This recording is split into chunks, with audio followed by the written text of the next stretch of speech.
ABS-CBN, ipapakilala ang bagong leading lady.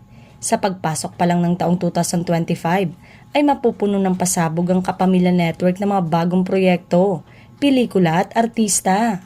Kabilang na ang pinakabagong Kapamilya leading lady na ipapakilala at pipirma sa ABS-CBN. Ngayon pa lang ay inaabangan na ang mga bagong batch ng artista na pasisikatin ng network sa susunod na taon.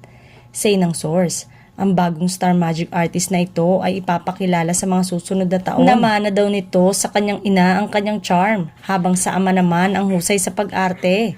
May mga netizen na nakahula at nakilala na siya at ngayon pa nga ay excited na sila sa pagpasok nito sa mundo ng showbiz. Hinuhulaan din ng mga fans kung sinong kapamilya star ang ipapareha sa bagong leading lady na ito.